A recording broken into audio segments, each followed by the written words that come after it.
come to the last of the Beatitudes, and it seems, as we read it, rather contradictory.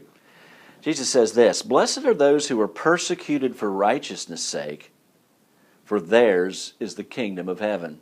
Somehow blessing and persecution in our eyes and ears do not seem to go hand in hand. But I want to assure you that it is the end that really sheds light on the beginning. He says, first of all, persecuted for righteousness' sake. It's not being mistreated or treated in a certain way because of your misdeeds, but because you're a person of faith. He says, "For theirs is the kingdom of heaven."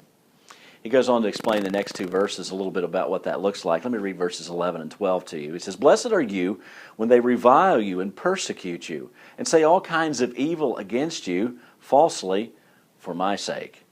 Rejoice and be exceedingly glad, for great is your reward in heaven, for so they persecuted the prophets who were before you."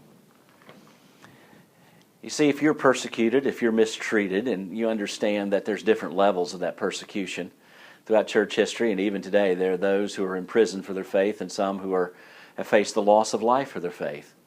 Most of us face a lesser degree of persecution.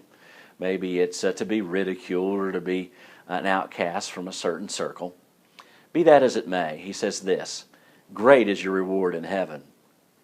You understand this. The future reward we'll have when we're gathered to be with our Lord will far exceed any abuse that we may be receiving now. In fact, you can rejoice because you're just in a long line of those who've also suffered persecution because of their faith.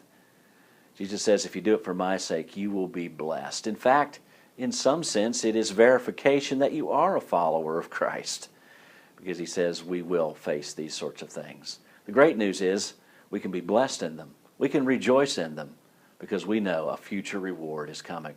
Thank you for joining me in this study through the Beatitudes. I hope these statements of Christ have become a little more clear, a little more lively in your lives. May you be blessed as you walk with our God.